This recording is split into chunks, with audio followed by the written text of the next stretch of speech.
पूरे देश के साथ साथ छत्तीसगढ़ में भी लोकसभा चुनाव का दौर चल रहा है। चुनाव बिना किसी विवाद के शांतिपूर्ण हो जाए और पारदर्शिता पर कोई आरोप न लगे, इसके लिए निर्वाचन आयोग हर संभव कोशिश कर रहा है। लेकिन इन तमाम कोशिशों के बीच बस्तर में होने वाले चुनाव को लेकर हैरान करने वाली जानकारी सामने आई है। पहले चरण के चुनाव के दिन यहाँ 69 मतदान केंद्र ऐसे होंगे जहाँ ना तो कोई फोन काम करेगा, ना कोई नेटवर्क होगा। ये केंद्र पूरी तरह संपर्क से कटे होंगे। देखिए ये पूरी रिपोर्ट।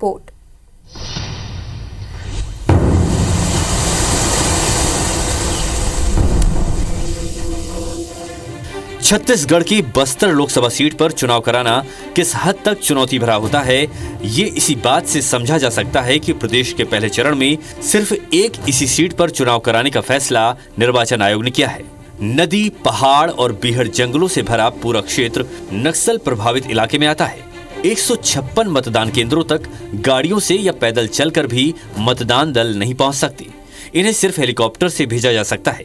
लिहाजा मुख्य चुनाव आयोग से 10 हेलीकॉप्टर की मांग की गई है।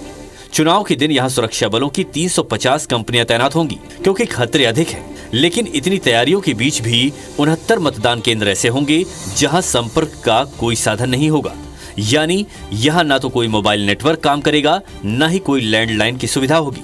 सैटेलाइट फोन सबसे कारगर विकल्प होता, लेकिन तमाम कोशिशों के बावजूद चुनाव आयोग इसका इंतजाम नहीं कर सका। इसके चलते इन 69 मतदान केंद्रों के लिए रनर की व्यवस्था की गई है। यानी कोई ऐसा शख्स जो मतदान केंद्रों से चलकर वहां तक जाएगा जहां मोबाइल नेटवर्क आता हो, फिर वहां से वरिष्ठ अधिकारियों को कोई सूचना या जानकारी दे सकेगा।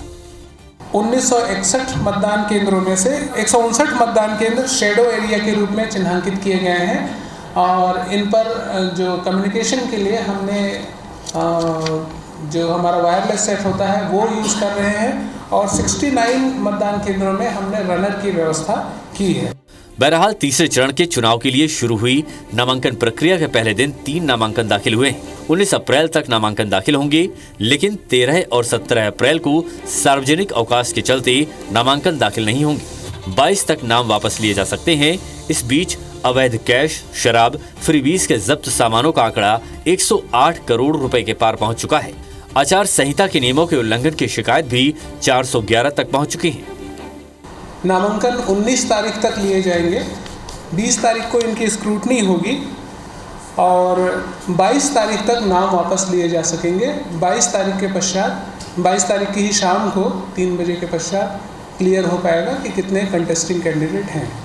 बस्तर लोकसभा सीट को लेकर ही एक और जानकारी बताती है कि यहाँ के 56 मतदान केंद्र ऐसे हैं जहाँ के लिए पोलिंग पार्टी रवाना होगी और 169 बूथ ऐसे हैं जहाँ के लिए मतदान से 2 दिन पहले पार्टियां रवाना होनी है।